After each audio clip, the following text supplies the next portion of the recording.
He kōna I purangi tēnei nā te reo irirangi o Aotearoa. Welcome to No Stupid Questions, the podcast that tries to get you answers to all your burning money questions. I'm Susan Edmunds, I'm RNZ's money correspondent. I'm joined today by RNZ journalist Shamubeel Eaqub. Hello. Thank you for being here. Justin is suffering the malaise of the parent and is off sick, so hopefully he'll be back next week, but I'm very happy to have you with me. It's a pleasure to be here. Remember, you can send your questions to questions@rnz.co.nz. Anything you want to know about anything to do with the economy, money, your household finances, we want all of your questions. So right now, Susan, there's been a bit of a buzz about the share market. Yes, a lot of people are quite worried that prices are getting just a bit high and that the market could be veering into unsustainable bubble territory even. There have been lots of headlines about the potential for a crash and impending doom. So, the question is, how much of a worry is this really? What can the average person do about it? Is it getting a bit scary? There are reasons both to be worried and not to worry at the moment, I reckon. So, prices are undeniably high. Despite all the warnings, share markets around the world keep on hitting records. It starts to become a worry when there's no justification for the prices being paid and when the conditions aren't really supporting the prices that we're seeing. I've seen people point out at the moment, for example, that the economic conditions in lots of countries aren't as good as their share markets might have you believe if you only looked at share prices. Some companies have seen huge price increases. Nvidia, for example, is a good one. And there's concern that that just can't keep going. We saw that a bit, that there was some concern that, AI out of China might undercut some of the advances. But then, the prices rallied again. But if people get too excited, I think there is a chance that it could just evaporate. And the more that pressure that builds, the more chance there is that things blow, I suppose. Mm-hmm. And there's also that layer of geopolitical stuff going on. But then on the other side, we've got people who say that these records are being driven by really big companies that can handle the investments they're making. They have strong fundamentals. Maybe the fact that everyone's aware that it's a potential problem actually makes it less so, if that makes sense. Someone also said to me that although he's created a lot of volatility, having Donald Trump in the US actually helps because he's so keen to see markets continue to go up that if they start to wobble, he does what he can to turn it around. But yes, I think things can't keep going up forever at the rate they have been. It's interesting. So, if you are worried, what can you do? I think all the usual advice applies. Know why you're investing, what your risk profile is. Make sure you're aligned with that. So only be in risky assets if you have a long time until you need the money, and so you can ride out the market movements. Diversification is always important. So don't have all your money in one stock or even one type of stock or one part of the world. Mm-hmm. And then just try to stick it out. If you know you're in it for the long haul, either try to put it out of your mind and don't think about it, or even invest more to buy more assets if prices come down. So markets do move up and down every so often, and in some ways I think people are just getting used to it a bit. We've had quite a few big falls and then subsequent recoveries just in the last 5 years. We've seen some people trying to protect themselves by adding gold to their portfolio recently. Yes, yeah. But in my opinion, that's got a bit hectic too. Yes, it has fallen a bit in price recently, but someone I was speaking to said he was in Sydney and there was a queue around the block for gold bullion, which doesn't seem like a great sign. And I personally would be quite wary of that, but then that's not personalised financial advice, of course. Gotcha, of course, yes, with this disclaimer. So, yes. Our next question relates to another type of financial asset. This one is from Seb in Auckland. They want to know, is it cheaper to buy or rent a house right now? So a bit of a gear change. What do you think? Yeah, well, we've seen house prices fall a lot and interest rates have come down too, which does mean the difference between renting and buying is not as large as it was a few years back. But renting is still cheaper in most places. And in the past few years, we've seen that house prices have fallen. So in that time, you would probably have been better to rent and then buy now. But that relies on having a really good crystal ball that will tell you what's going to happen in the future, and that's pretty difficult. And then you have to think forward to your retirement years as well, because if you don't have a plan to have a freehold house by then, it's pretty tricky. I talked to Simplicity Chief Economist Shamubeel Eaqub about this. I think I've actually been asking you about this for probably the last 15 years. But the question is, do you think it's better to buy or rent a house in the current environment? Well, it depends on your personal circumstances. A lot of people can't afford to buy, so they don't have access to the deposit, nor can they afford the mortgage. So for them, renting, of course, makes sense. The other way to think about it is when you rent, how much are you paying for the same house that you'd pay to own? The reason I ask that is because quite often the house that you buy doesn't have rents that are very high. So it's very difficult to make it work as a investment. Do you mean that you could probably rent a nicer place than you'd be getting with your mortgage Yeah. payment? So yeah, I think that's really the main thing is you really need to compare like for like. So if you're looking to buy and looking to rent, I think you do need to compare the same property to see whether you would prefer to do that. Um, Again, it's because rental yields in New Zealand are quite low, so house prices are very high relative to rents and relative to incomes. So you just want to make a really informed decision. The main reason why people tend to own is not just because of the finances, it's also because of security, certainty, connection with community, connection with our culture. Now, Yeah. those things are far less, I guess, quantifiable, but those are still really important. And I think it's important for people to think about the real reasons why they're doing that. It's true that when it comes to renting in New Zealand, it's very difficult to get that security of tenure, security of future cash flows. Those are really important reasons. Okay.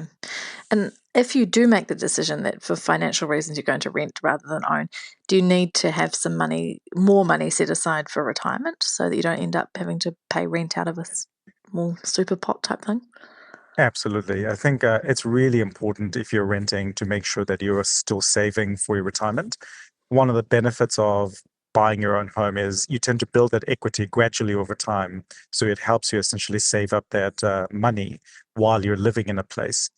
It doesn't mean it's not possible for people to invest in other ways while you're renting to also make money. It might include, for example, investing in a rental property as well as investing in your KiwiSaver, as well as having some additional managed funds. But it's really important to have a retirement plan, whether you own your own home or not. Yeah, okay, that's fair. I think a long time ago you told me that you'd opted to rent for financial reasons. That was, I think, when you were in Wellington.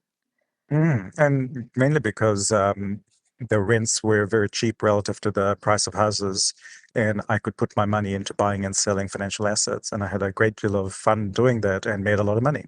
And I suppose you didn't But have kids at that point either. but I didn't, and so security of tenure was less important in the sense that we didn't have family, we didn't have all those other reasons. But one of the big distinctions between saving in your house versus saving in financial assets is that when you buy a house, you're able to borrow money from a bank at a very low rate, which is not available for other types of investments in the same way. So for most people, it's not purely a financial decision. People who buy a house usually want to give themselves or their kids a stable base. People who are renting aren't always renting out of choice. And if you do decide to rent as a financial decision, you need to give some thought to how you will cover the cost of renting in retirement. One of the things that affects the cost of home ownership is the interest rate you pay, obviously, and lately we've seen rates coming down.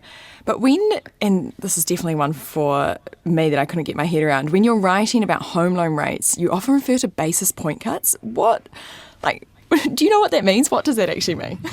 It is a bit jargony, but 100 basis points is a percentage point. So if you see a percentage go from 3% to 4%, that's 100 basis points. And the reason I stick to talking about basis points is that I can guarantee if I say that rates have moved by 1%, someone will email me and say, that's not true. They didn't move by 1%, they moved by 100 basis points. And so I live to keep the pedants happy and I make sure I get it right. So basis points all the way. Now, another question, and this one's related to the Fonterra decision to approve the sale of its consumer business recently. So that deal is worth more than $4 billion and was going to give most farmers more than $200,000 each on an average of $392,000. So this here is from Ron. My question is, why doesn't money brought in from overseas cause inflation by increasing the money supply? I'm thinking at the moment of the $4.2 billion that Fonterra is selling its brands for. And the answer is that while there is a lot of money coming into New Zealand from overseas, this is just a short-term bounce rather than a sustained flow of money that would affect inflation.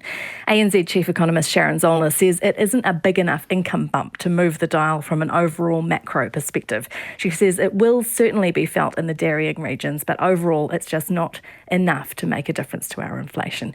A few people have speculated to me that we could see some more investment in farming equipment, although some of the farmers who get that money are likely to want to use it to pay down debt. And now this one here, this is a question from Astrid, and they want to know, a few questions actually.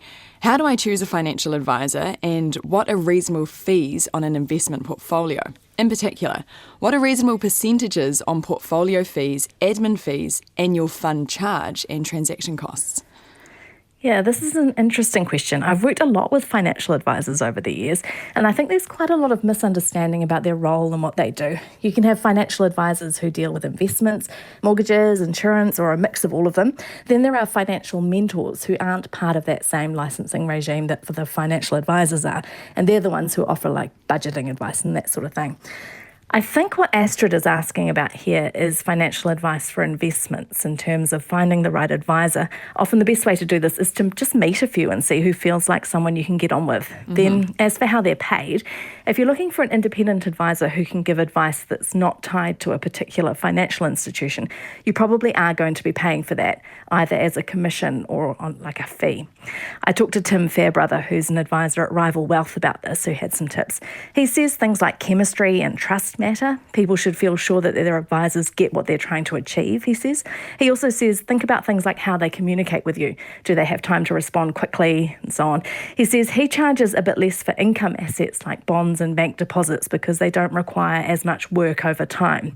But things like shares and listed property trusts will move around more, so they can be more expensive. Usually when we find we've got portfolio fees and admin fees and advice fees and transaction fees, they will usually add up and be cheaper than what your average sort of KiwiSaver fee will end up being anyway, or somewhere thereabouts.